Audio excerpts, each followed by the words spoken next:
Sense of revenge ਦੀ ਗੱਲ ਕਰਾਂਗੇ, ਬਦਲਾ ਲੈਣ ਦੀ ਭਾਵਨਾ।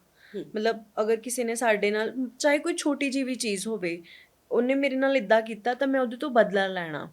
ਚਾਹੇ ਅਸੀਂ ਮਤਲਬ ਸੋਚ ਸਮਝ ਕੇ ਨਾ ਬਦਲਾ ਲਈਏ, ਬਟ ਕਿਤੇ ਨਾ ਕਿਤੇ ਅਨਕੌਂਸ਼ੀਅਸ ਮਾਈਂਡ ਨੂੰ ਪਤਾ ਹੁੰਦਾ ਅਤੇ ਅਸੀਂ ਉਸ ਚੀਜ਼ ਬਾਰੇ ਸੋਚਦੇ ਹਾਂ ਕਿ ਇਹਨੇ ਮੇਰੇ ਨਾਲ ਇੱਦਾਂ ਕੀਤੀ, ਮੈਂ ਵੀ ਇਹਦੇ ਨਾਲ ਇੱਦਾਂ ਕਰਨੀ।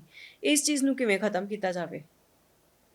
देखिए, ख़त्म किया जाए तो ये एकदम सीधा है कि रिवेंज लेने से किसी के भी दिमाग को शांति आज तक नहीं मिली। ठीक है? तो ख़त्म करने के 2 ही तरीके होते हैं कि पहला, जो कि ज़्यादा मैच्योर तरीका है, कि आप अपने सक्सेस से सामने वाले को बदला लीजिए। यानी कि मैं इतना वो भले ही सामने जो भी ऑफेंडर रहा हो, उन्होंने मेरे साथ जो भी किया, बट स्टिल मैं सक्सेसफुल होके दिखाऊंगा व्हाटएवर, पर्सनल और प्रोफेशनल लाइफ दोनों में।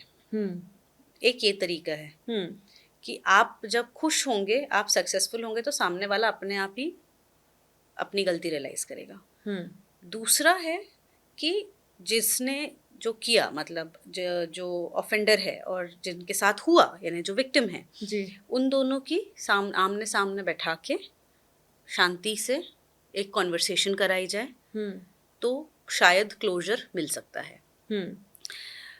बट अब ये चीज़ इतनी आसान नहीं है जिस तरीके से मैं कह रही हूँ कि उनको आमने सामने बैठा के बात करा दो, क्योंकि दोनों का सोचने का तरीका बहुत अलग है।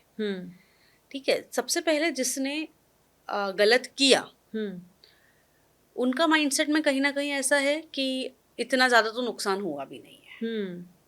अब जिसके साथ हुआ उसे लगता है नुकसान बहुत बड़ा है। उन्हें ऐसा लगता है कि जब तक मैं इक्वल नुकसान सामने वाले का ना करूं, तब तक के मुझे शांति नहीं मिलेगी। राइट? शांति तब मिलती है जब जिसने गलत आपके साथ किया है उसको समझे कि आप क्यों रिटेलिएट कर रहे हो। Now the dynamics of it is कि जो जिसने ऑफेंडर है, जो पहली बार जिन्होंने नुकसान पहुंचाया था, जब उनके ऊपर रिटेलिएशन होता है, उन्हें लगता है ये तो बिना वजह गुस्सा कर रहा है, मैंने तो इतना कुछ किया भी नहीं था। अब क्योंकि दोनों की समझ एक ही सिचुएशन को लेके बहुत अलग है, एक के लिए वो बहुत बड़ी चीज़ है, एक के लिए बहुत छोटी चीज़ है, तो इसलिए इन लोगों को क्लोजर दिलाना बड़ा मुश्किल है। राइट? तो रिवेंज के जो डायनामिक्स हैं ये थोड़े कॉम्प्लिकेटेड हैं, क्योंकि हर इंसान इंटेंसिटी को अपने हिसाब से समझता है, ये सब्जेक्टिव है बहुत। एक और चीज़ जो इम्पोर्टेंट आ जाती है इसमें वो ये है कि जब आप रिवेंज के बारे में कॉन्स्टेंटली सोचते रहते हो, जैसे आपने बोला, तो कहीं ना कहीं ये आपको हील नहीं होने देता, क्योंकि आपका ध्यान बार बार उसी नेगेटिव चीज़ के ऊपर जा रहा है जो हुई है।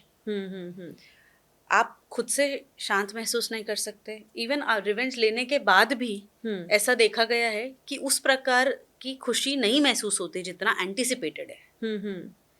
इनफैक्ट ऐसे लोगों को लगता है कि हमारे साथ एक बार गलत हुआ, हमारे साथ बार बार गलत हो सकता है, और ये शकी मिजाज के हो जाते हैं फिर, क्योंकि फिर उनको थोड़ा ज़्यादा ध्यान रखना होता है, क्योंकि वही चीज़, नेगेटिव चीज़ दिमाग में गोल गोल घूम रही है जी। तो वो आसपास को लेके हमेशा बहुत ज़्यादा सतर्क रहते हैं कि कहीं ये भी तो मुझे नुकसान नहीं पहुंचाना चाहता। तो रिवेंज अपने आप को भी नुकसान ही देता है। ऐसा नहीं है कि आप सामने वाले को नुकसान दे के खुद बहुत खुश रहेंगे, ऐसा नहीं होता है। वैसे किसी दी सोच नूं बदलिया जा सकदा? जैसे हम एक फैमिली में रह रहे हैं, सास बहू में लड़ाइयाँ बहुत हो रही हैं, तो क्या वो ऐसा क्या करे कि एक दूसरे के साथ उनकी बननी शुरू हो जाए या फिर शांति से घर में रहे? देखिए, अब एक चीज़ इसमें हमें समझने की ज़रूरत है, बहुत सब्जेक्टिव सवाल है ना? किसी के घर में जहाँ रोज की लड़ाइयाँ हो रही हैं, अगर दोनों चुप भी हो जाएं तो वो शांति है। और किसी के यहाँ पे आमने सामने लड़ाई नहीं होती, मगर बहुत सारा इंटरनल पॉलिटिक्स चलता है। राइट? अब जो नई लेडी घर में एंटर की हैं, उनकी जो अपब्रिंगिंग है, उनके घर में जो पालन पोषण हुआ है, जिस तरीके से उनके घर में उन्होंने चीज़ें देखी हैं जी, वो अलग हैं उनके ससुराल से। डेफिनेटली है ना? तो अब जब ये चीज़ें अलग हैं तो हम ये सोचें कि एक 22, 23, 25 साल की इंसान जो आ रही है अचानक से इस सांचे में मोल्ड हो जाएगी। ये एक्सपेक्टेशन थोड़ी सी मुझे कहीं लगता है कि फ्लॉड है ना।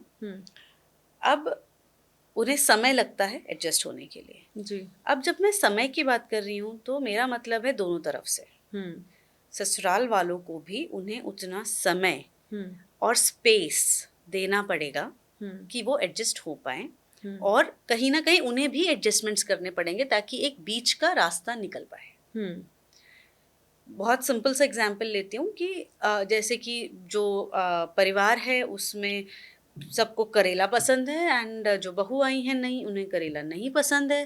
तो समथिंग एज सिंपल एज कि भाई हफ्ते में एक दिन करेला बना लो, बाकी लोग खा लेंगे, आप अपने लिए आलू बना लीजिए। ना परिवार को करेला छोड़ना पड़े ना इनको करेला खाना पड़े। परिवारों में प्रॉब्लम कब हो जाती है कि जब वो उससे कहते हैं कि तुम्हें भी करेला खाना पड़ेगा, और करेला बोलो तुम्हारा भी फेवरेट है। अब ये तो नहीं हो सकता ना। यहीं पे तो सारी लड़ाइयाँ होती हैं। दोनों तरफ अगर दोनों पार्ट आपका सास और बहू दोनों अगर शांति चाहती हैं तो दोनों को थोड़ा थोड़ा झुकना पड़ेगा। ऐसा नहीं होगा कि मैं बड़ी हूं तो मैं कभी नहीं झुकूंगी। और बहू के साइड से भी अगर ऐसा एटीट्यूड है कि मैं ज़्यादा एजुकेटेड हूँ या मैं फॉरवर्ड हूँ तो मैं नहीं झुकूंगी, अगेन दैट इज़ रॉन्ग। गलती ना दोनों हाथों से होती है, ताली दोनों हाथों से बजती है। दोनों तरफ से थोड़ा थोड़ा झुकेंगे तो चीज़ें बेहतर रहेंगी। वैसे एक मुंडे ते कुड़ी दी सोच विच फर्क की हुंदा? काफ़ी फ़र्क होता है, और ये तो साइंटिफिकली भी प्रूवन है। जो फंक्शनल MRIs होते हैं उसमें भी देखा गया है कि देयर आर डिफरेंसेस।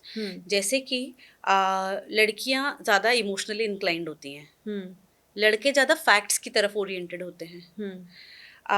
लड़कियां हर चीज़ को एक इमोशनल कनेक्ट के साथ में देखती हैं। लड़कों का ऐसा नहीं है, वो बहुत आसानी से अपने आप को इमोशनली सेपरेट कर लेते हैं जगह से। जो टेक्निकल काम होते हैं उनमें लड़के बेहतर होते हैं। जब कोई टेंशन की बात होती है या कोई नेगेटिव चीज़ हो जाती है घर परिवार में, तो जो औरतें होती हैं ज़्यादा चांसेस हैं कि वो उस चीज़ को एक्सेप्ट करें और एक उसमें कोई पॉजिटिव चीज़ ढूंढने की कोशिश करें। आदमियों का ऐसा होता है, वो यूजुअली उस चीज़ को या तो अवॉइड करते हैं या उसका जो भी उसकी वजह से ना जो दिक्कत हो रही है उससे बचने के लिए या तो नशा कर लिया या कोई और अपने आप या इतना ज़्यादा काम में उलझ गए कि उस पर ध्यान ही ना जाए, जिसको हम अवॉइडेंस बिहेवियर कहते हैं। तो यूजुअली ऐसा देखा गया है कि जो लड़कियां हैं या वुमेन हैं, बेसिकली फीमेल्स, ये थोड़ी स्पिरिचुअली इंक्लाइंड ज़्यादा होती हैं, चीज़ को एक्सेप्ट करके मूव अहेड करती हैं, जबकि आदमियों में थोड़ा अवॉइडेंस बिहेवियर इन चीज़ों को लेके जाता रहता है। इस वजह से एक्चुअली ज़्यादा चांसेस हैं कि विमेन अगर उन्हें दिक्कत जा रही है तो वो हेल्प सीख करें। मेन नहीं करते इतने आसानी से, जब तक कि चीज़ बिल्कुल उनके हाथ के बाहर ना निकल जाए